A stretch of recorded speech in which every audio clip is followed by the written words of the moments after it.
Hello, welcome back. This is 3.1, the derivative and the tangent problem. Definitely one of the more important topics in calculus, if not the most important topic. So here we go, 3.1. We'll begin with this idea of tangent lines.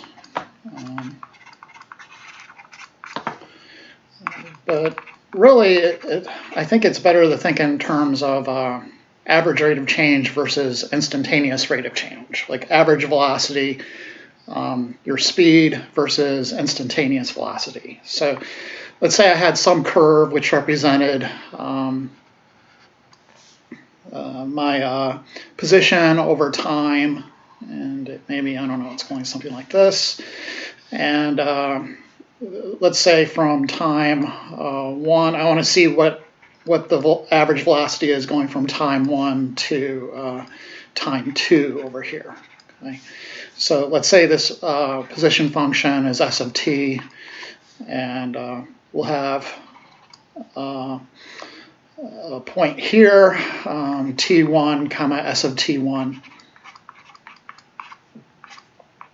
and then another point here, maybe it's t2 comma s of t2.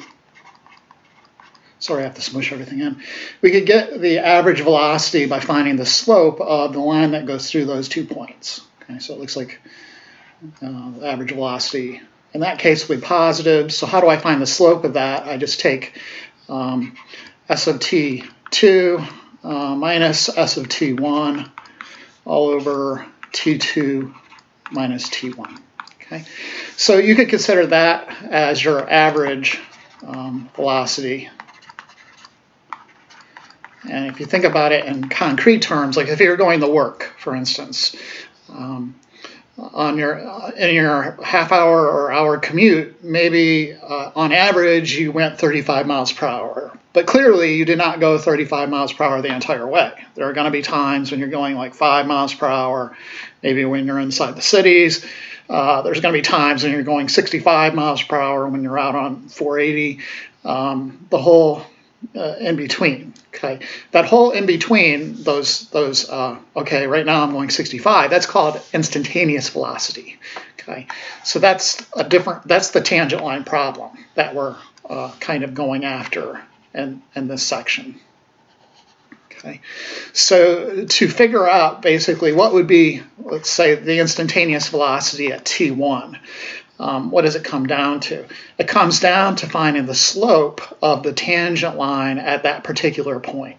Okay, and that becomes a limit problem.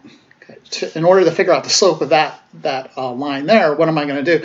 I'm going to look at the slopes of a bunch of different secant lines. Okay, so I'll look at the slope of the secant line going through this point, and then I sort of move the point inwards, right? And then this point, and then I consider the slope of that. And what you end up with is a sequence of numbers, and you're taking a limit as you approach this t1. Okay, and hopefully that lands on this slope that which represents the instantaneous velocity. Okay, so the slope of this tangent line is going to be the limit as I guess we could say t1 goes to maybe t2, right? So we'll take t1 or take t2 and make that go to t1. So maybe this is t2 and this goes to t1, and it's the limit of all of these slopes.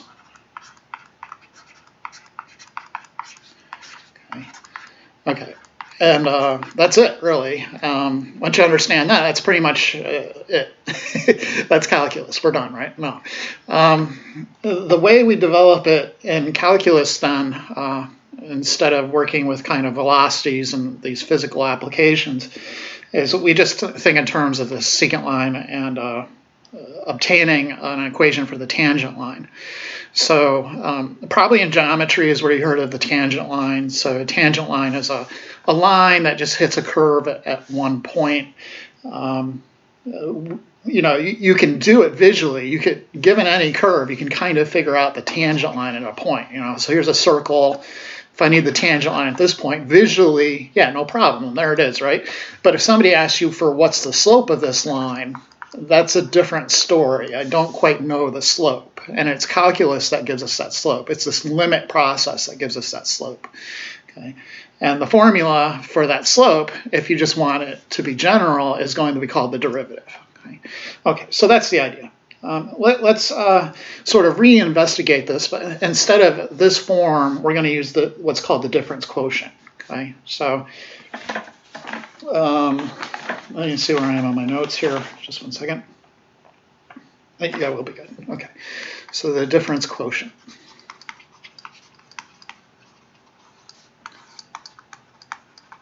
Okay, so the difference quotient is basically just a more high-powered formula for slope. So again, we can draw you a picture. Okay. So here's our function, some sort of U-shaped curve, call it f of x. Okay. And let's say I have this point here. I want to kind of figure out what's the slope of the tangent line at that point, right? So let's say that's at C, x equals C. So this is C, and this point here is C comma f of C. So I'm kind of writing it in reverse. And then we'll pick another point way over here, and we'll call that C plus something, right? So for something, let's just use change in x, some change in x value. Okay, so on the graph right there, we'll have the point. Just trying to figure out where I can smush it in. C plus change in x, comma. Let me erase that so it looks better. Sorry. We'll have the point here, C plus change in x, comma, f of C plus change in x. Okay, so initially, again, we could figure out the slope of the secant line between those 2 points, right? So the slope, m sub SEC for secant, will be equal to y2 minus y1. So in our case, y2 is this thing I'm underlining. Let me underline it in a different color. This guy right here is y2, right? So I'm going to have f of c plus change in x minus f of just plain old c, right? So that's y2, that's over here. And then all over x2 minus x1. So x2 is the c plus change in x, and x1 is c, right? So it's basically just a slope formula, but in these using this change in x thingamajig instead of having a new number somewhere. So in the bottom, like I said, it's x2 c plus change in x minus x1, which is c. And if you simplify that, you get our difference quotient. Okay, so f of c plus change in x minus f of c. C plus change in x minus c is just change in x. So usually when you see it, you don't recognize it as a slope formula because in the denominator you've removed the kind of x2 minus x1. It's just the change in x left over. So, but really all it is a slope formula. Okay, okie dokie. So that is going to be the slope of the secant line right here that I'm drawing in red through the graph. What we want is the slope of the tangent line at C, right? So we want the slope of this line that I'm drawing in yellow. Okay, so how do we find that? And I'm saying we do it through limits, okay? So the slope of the tangent line is going to equal the limit as this change in x goes to 0. So you know, as change in x goes to 0, c plus change in x will just go to c. Okay, so this thing will move over to c. And what you get is a sequence of slopes which converge to the tangent line. Okay, so it's the limit, and we could write it as change in y over change in x, but let's write it with the difference quotient. C, f of c plus change in x minus f of c all over change in x. Okay. So again, what you're getting as change in x goes to 0, I should have wrote change in x goes to 0 right there. As change in x goes to 0, you're getting a sequence of slopes of these tangent lines. Okay. And those slopes hopefully then converge to the slope of that yellow line. Right? And that's really all there is to it. So let's try maybe some examples, and I'll try to convince you that this thing works. The easiest example is always just working with the equation of a line, because everywhere on the line, the tangent line is equal to the actual line. Okay, so for example, find the slope of the tangent line to the graph of the function at the given point. And they give you f of x equals 3 minus 5x, and they want to know the slope at the point negative 1, 8. Okay. So what is this thing? Again, it's just the equation of a line, right? So intercept at 1, 2, 3, go down 1, 2, 3, 4, 5, 1, 2, 3, 4, 5, and over 1, and we have our line. So at the point negative 1, 8, which is over here, it's the slope of the tangent line is equal to the slope of the line itself. In other words, our answer should be negative 5, right? So that negative 5, in this case you're baffled, is coming from the equation of the line. It's whatever's in front of x, right? Y equals mx plus b. So if you rewrote it, it'd be negative 5x plus 3. And the negative 5 is the slope. Okay, so let's put it into our new high-powered formula for slope and see if we get our answer. Okay, so we should, if everything goes according to plan. So here, f of x is just the 3 minus 5x. C, what is the c value? The c value is going to be the first coordinate of this ordered pair. Okay, so that's my c value. All right, so here I go. This will be f of negative 1 plus change in x minus f of negative 1 all over change in x. And then this will equal the limit as change in x goes to 0 of, and now I just substitute negative 1 plus change in x in for x into f of x wherever I see x.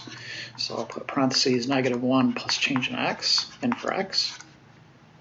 And then minus f of 1, f of negative 1, so that's 3 minus 5 times negative 1. Okay, so I'm just plugging in this junk into x for the first term, and then the negative 1 in for x for the second term. Okay, and that's all over change in x. What you want to do now is just a bunch of simplification, and then you want to take the limit. Okay, so where are we? We are at, what are we doing? We got the limit as change in x goes to 0 of 3, and then I distribute the negative 5, so I'm going to get plus 5 minus 5 change in x. This will end up being minus 3 and then minus 5, and then it'll be all over change in x. Remove, cancel the additive opposites, and you're ending with the limit as change in x goes to 0 of negative 5 change in x all over change in x. But if you plug in 0 for change in x, you get 0 over 0 form, okay, which is indeterminate, so we need to do some algebra. And we can remove the change in x's. Change in x over change in x, same as 1 over 1, right? So we get negative 5 times 1, which is negative 5, and the limit of a constant is just a constant. So yeah, we got what we expected to get. So hopefully that validates kind of our intuition above. Okay. So yes, this formula gives me the slope of the tangent line at a point, at least in the case of a line. So now let's look at something that's a little more complicated, right? So a quadratic, not too complicated, but something where we might not be able to guess the slope of the tangent line, right? So here we go. F of x equals 5 minus x squared.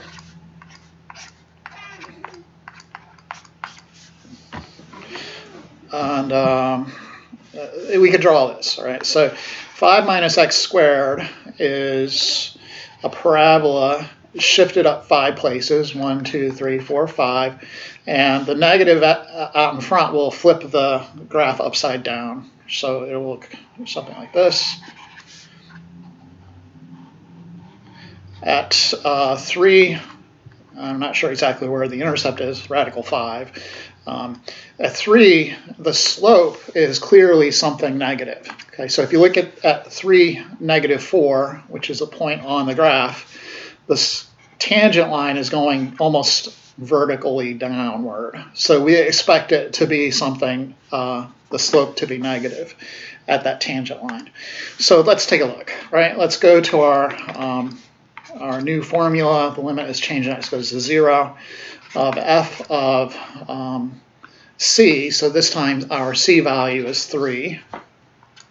Okay, so f of 3 plus change in x, and then minus f of 3, and that'll be all over our change in x. And now we do our substitution. So I put 3 plus change in x into there.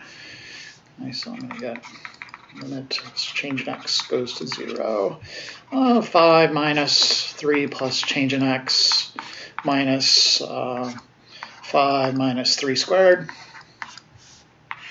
all over change in x.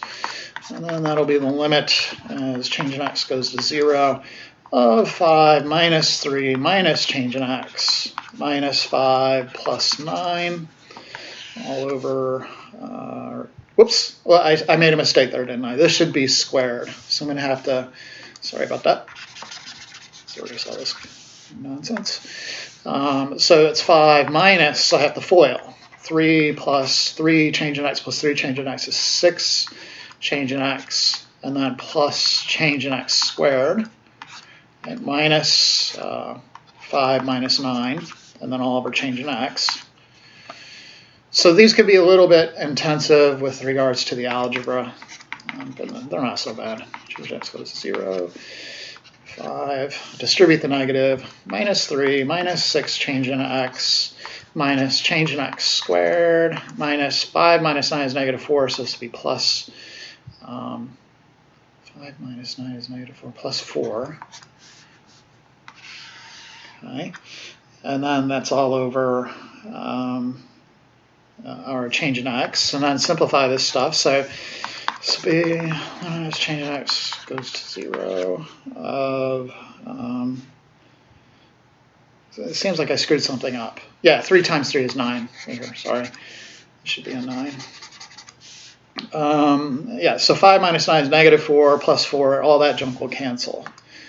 So you should usually have a cancellation. That's kind of how I knew I was doing something wrong. I'll be left with negative 6 change in x minus change in x squared all over change in x. And this is a 0 over 0 form, so you have to factor it and hopefully cancel something out. In particular, factor out the change in x. Get a change in x times negative 6 minus change in x all over change in x. And then you can remove the change in x's. So that would be the limit as change in x goes to 0 of negative 6 minus change in x, almost done. And then you just substitute 0 in for change in x and you get minus 6. Okay, so just as we expected, some sort of negative value for a slope.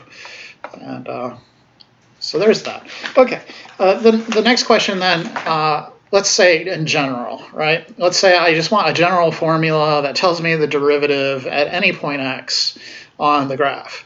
How do I pull that off? Well, all you have to do is let c equal x. Okay, so in general, we can produce a variable expression or a function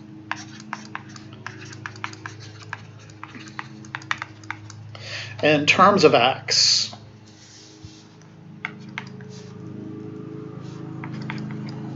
sorry, the pen is being weird. In terms of x by letting c equal x in the above formula. Okay? And what is this thing called? This thing, so long as it exists, is called the derivative. Okay, so now on to the main important part of calculus, basically the derivative of a function.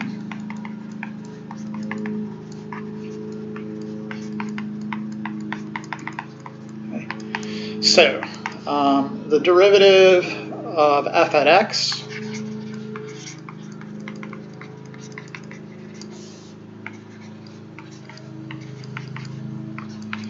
is as follows. They're going to notate it f prime of x, and it'll be equal to the limit as change in x goes to 0 of f of x plus change in x minus f of x all over change in x. And if you look at above, again, that's just the previous formula with an x instead of c. And I should also know, provided the limit exists. Okay, so provided a limit exists.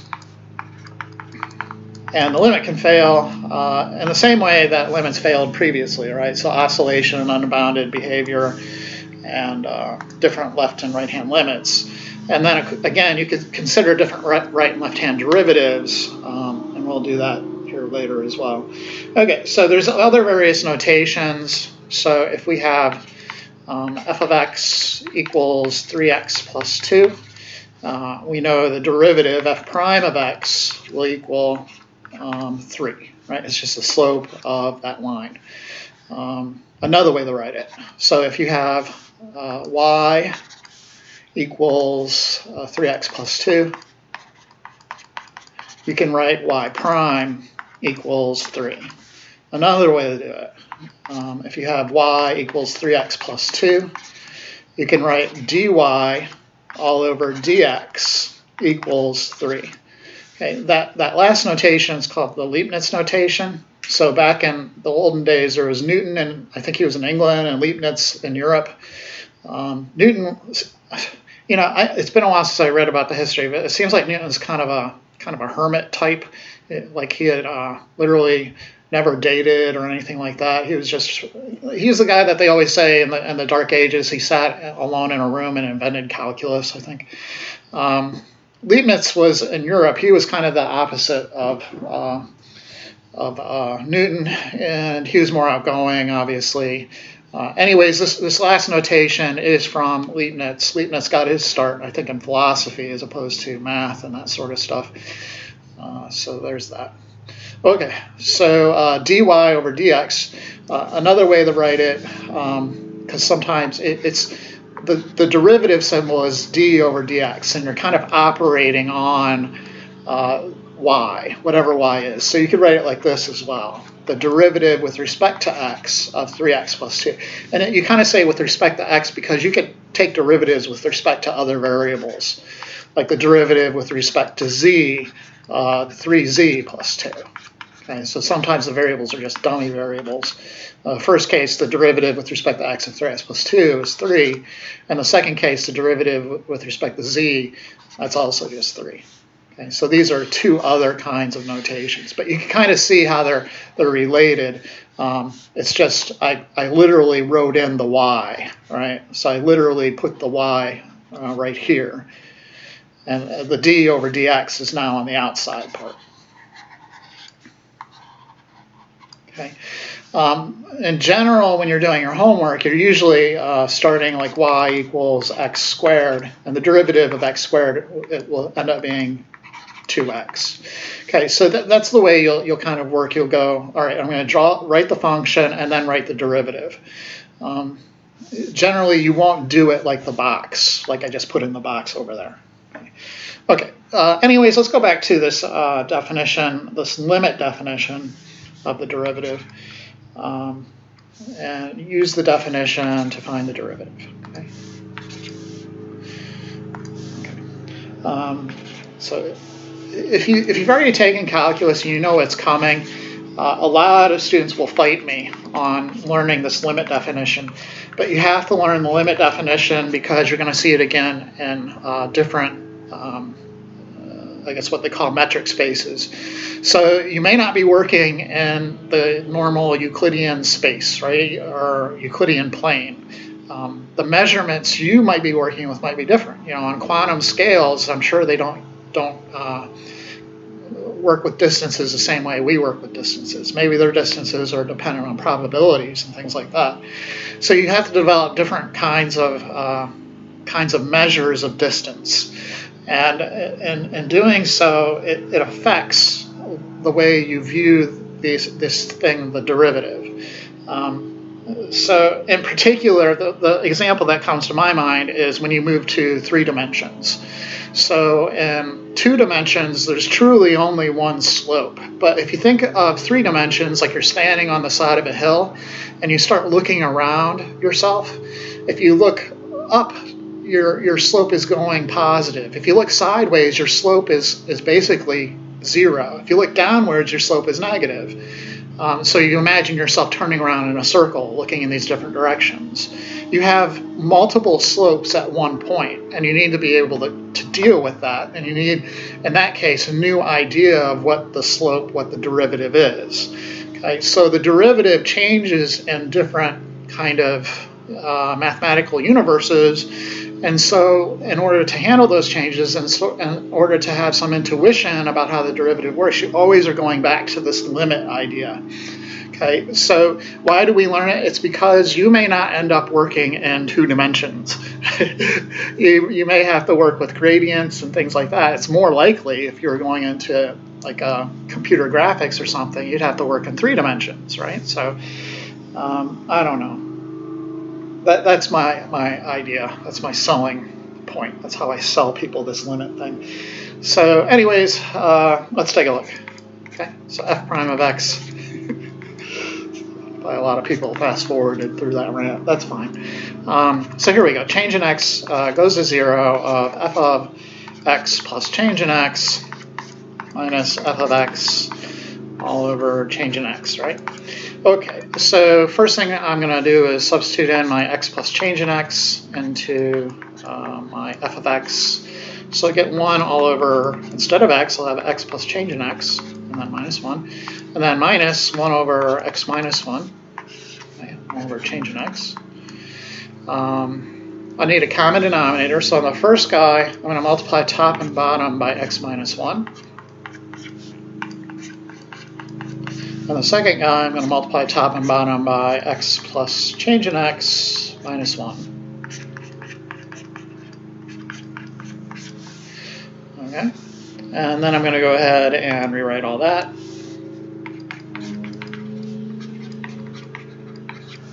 So you'll have x minus 1, subtracting the numerators over the common denominator here, minus x plus change in x minus 1 all over x plus change in x minus 1 times x minus 1 times the reciprocal of change in x, okay, because I'm dividing by change in x, which is the same as multiplying by its reciprocal. Simplify, so if I subtract, it'll be x minus x and then negative 1 plus 1, and I'll just be left with a negative change in x in the numerator, all over all of this stuff. So I have a change in x, I have an x minus 1, I have a x plus change in x minus 1. Then I have a 0 over 0 situation, so I remove the change in x's, and that deals with that. Okay, so I'm getting negative 1 all over x minus 1 times x plus change in x minus 1. But if you take the limit of that thing, plugging 0 in for change in x, you get negative 1 all over x minus 1 times x plus 0 minus 1, which is x minus 1. In other words, negative 1 all over x minus 1 squared. Okay. Okay. Now we want to talk a little bit about how differentiability relates to continuity, and also how derivatives can fail for us. Okay. Okay. So first, the connection between differentiability and continuity. Okay. So in order to pull this off, we're going to need the alternate form for the derivative at a point.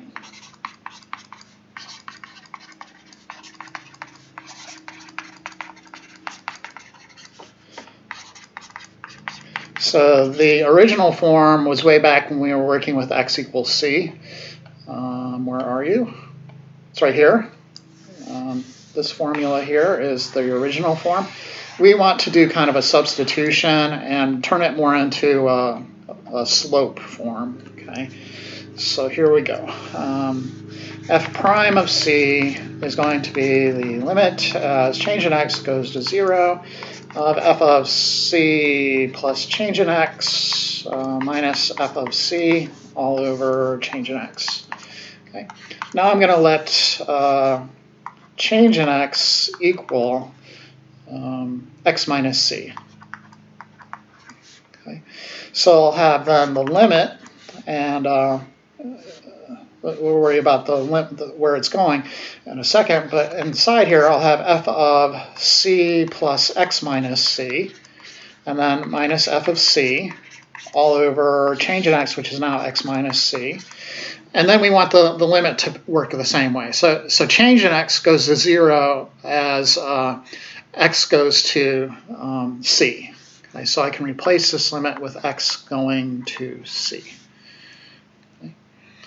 Okay, and I mean, that's kind of a fishy thing to do, but if you go back to the definition of limits, I think you might be able to fiddle around and do it. You have to have a little more expertise with the definition of a limit, though. And basically all we have is having it memorized at this point. So I'll just leave it at that. Okay, take my word for it. That's how it looks. So this will turn into the limit as x goes to c of f of x. C minus c is 0, minus f of c all over x minus c, and that's what we want. Okay. Okay. Another thing we're going to have to work with here before we get too deep into this, I guess, is left and right derivatives. So I guess I don't want to start with differentiability and continuity. I want to start with differentiability failures. Okay, so let me, if you allow me to, failures of differentiability. Okay, so first off, we have this alternative form for the derivative. Secondly, we have left and right derivatives. Just like left and right limits, basically, derivative. So a lot of people have different notations for this. I don't know if the book has a notation, but this is the way I write it.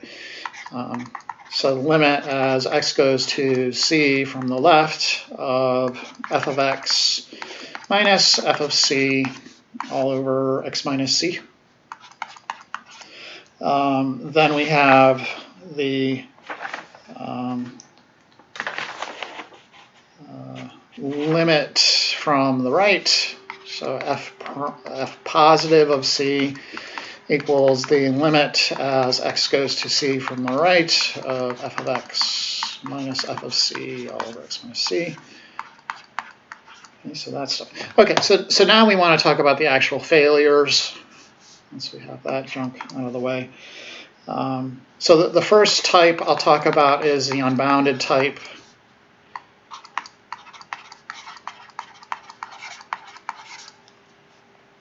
Okay, so consider this example where we have f of x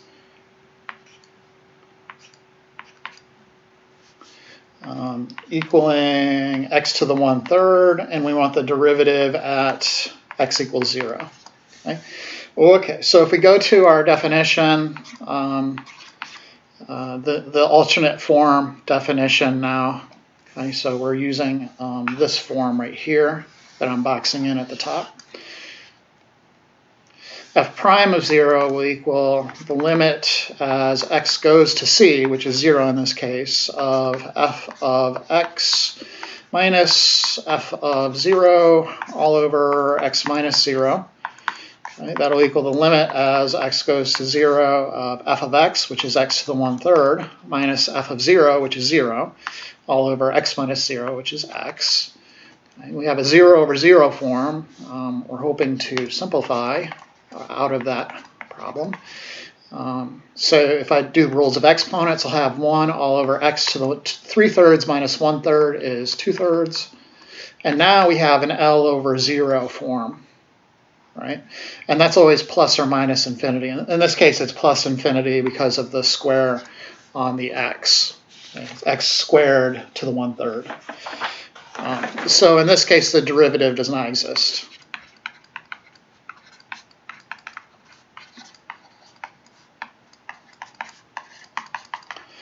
Okay, so that's the first kind. The second failure, then we'll just say, is different left and right hand behavior. In this case, different left and right derivatives. Okay, different left/right derivatives.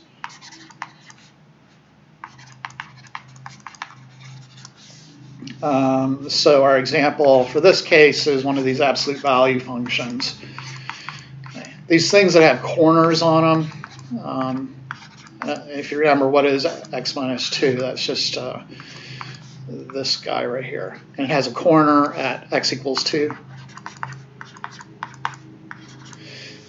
There's issues, right? So if you remember how to write the piecewise form, f of x is going to be negative x plus 2 if x is less than 2, and then it'll be x minus 2 if x is greater than or equal to 2. Okay. So let's take a look at the left and right hand derivatives at 2. So the left derivative at 2 is going to equal the limit as x goes to 2 from the left, and because we're taking values from the left, like what do we say, like 1.9, 1.99, those will fall in the first piece of the function. So 1.9, 1.99, that's all of these guys that I'm circling in red. I got to use that formula. Okay, so in my formula, I'll have negative x plus 2 minus f of 2, which is 0, all over x minus 2. Right? That'll be the limit as x goes to 2 from the left of negative x plus 2 all over x minus 2, which is 0 over 0, but you can simplify this. These are opposites. So you'll end up with the limit as x goes to 2. If you don't see their opposites, just factor a negative out of the numerator. Okay, and then you could remove these, and it's the limit of negative 1. And the limit of a constant is just always a constant. Okay, so the derivative from the left is negative 1. Let's look at the derivative from the right. Okay, so this time f of x is going to just be x minus 2.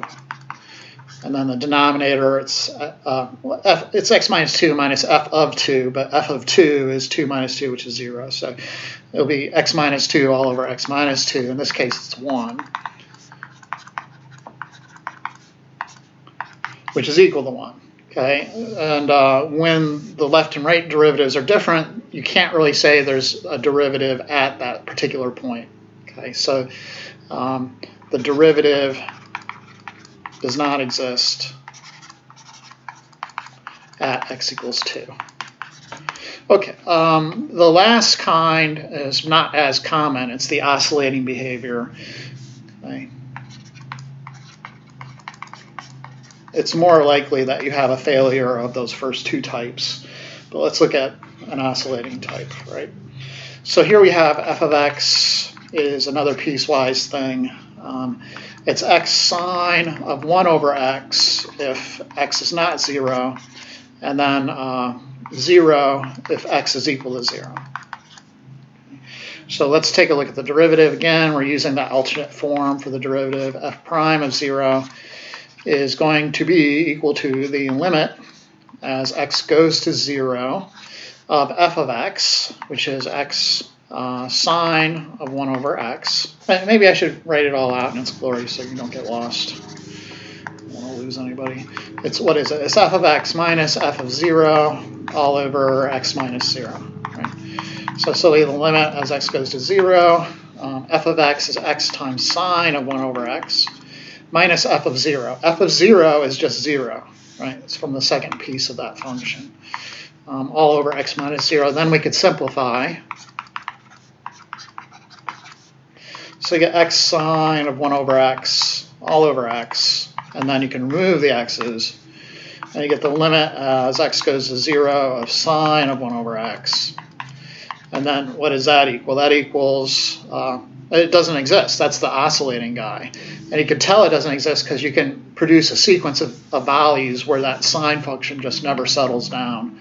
So if you have x, and then you consider sine of 1 over x, take a sequence of numbers going to 0. So 1 all over, pi over 2, and then 1 all over 3 pi over 2, and then 1 all over 5 pi over 2. So these numbers are getting smaller and smaller because the denominators are getting bigger and bigger. But when you plug them into sine of 1 over x, what do you get? Well, you get something that never really goes anywhere. It just keeps on oscillating. Right? So when you put 1 over pi over 2, you get sine of pi over 2, which is 1. This will be negative 1. This will go back to 1, negative 1, 1, on and on. Okay, so this limit just does not exist. And this function, the function's derivative, does not exist at 0. Okay, so that's the failure types. And let's look at now that one thing I was going to look at before, differentiability and continuity. Let me see what number I'm on. 5. Okay. So how does this go? If something is differentiable,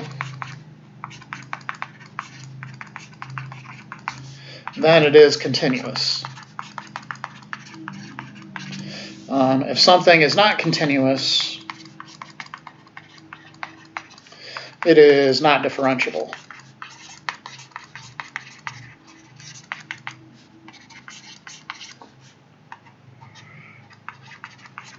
Okay.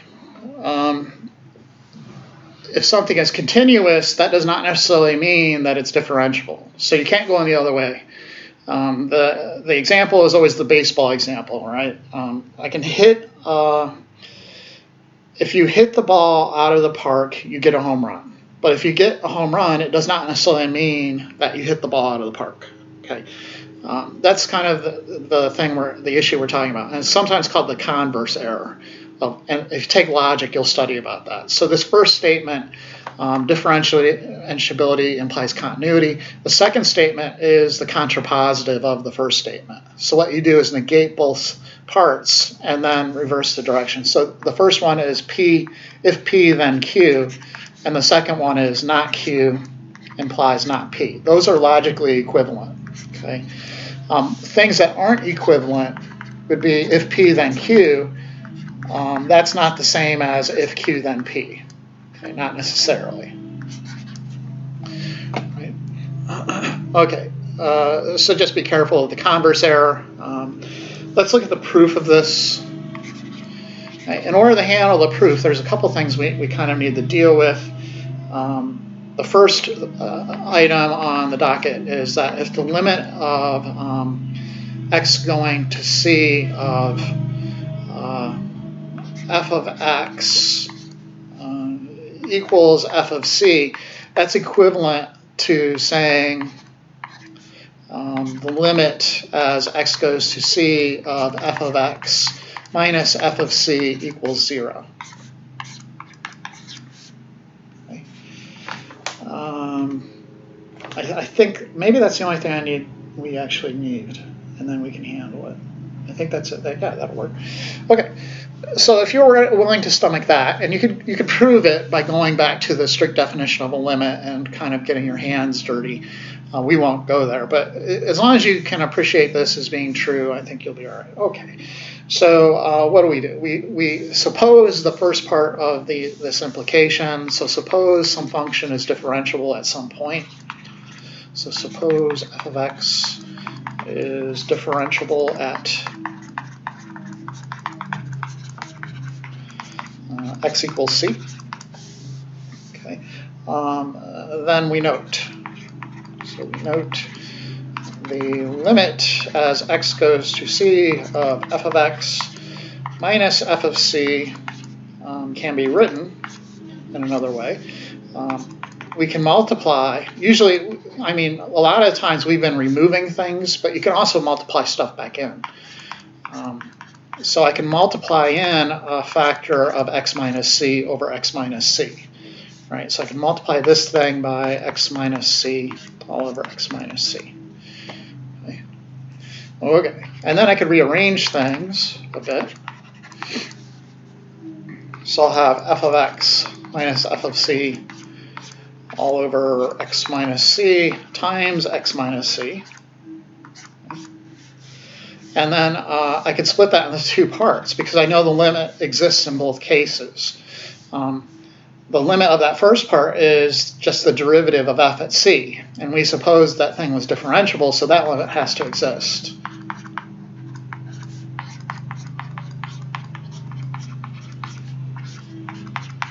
And then we can figure out the other guy because that's just the limit of something that's a polynomial. It's a line, the equation of a line, and we can do a substitution there because that is continuous.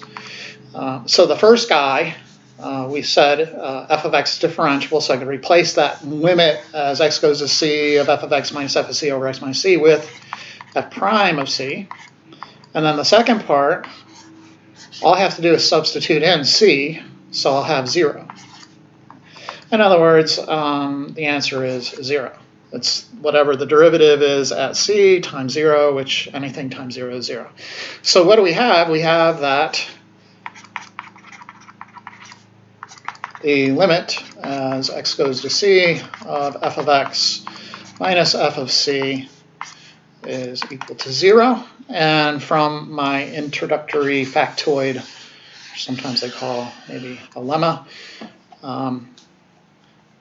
from that introductory factoid, I could say that the limit as x goes to c of f of x equals f of c. Okay? And that proves it's continuous. You remember the criteria for continuity? First, f of c exists. Secondly, the limit exists. And then thirdly, which really says it all, the limit, if the limit as x goes to c of f of x has to equal f of c. Okay. So this statement right here basically says it all. F of c is existing. The limit as f of x as x goes to c of f of x is equal to f of c. That tells you it's continuous. So actually, if this thing exists and it works, this thing I'm putting all the arrows next to, it will imply that this thing works, and it implies that f of c exists. Okay, so I don't know, there it is. You read in the book, there it is. Okay, so let me leave you there, and I'll see you next time, and I hope you have a good day. Thanks for watching.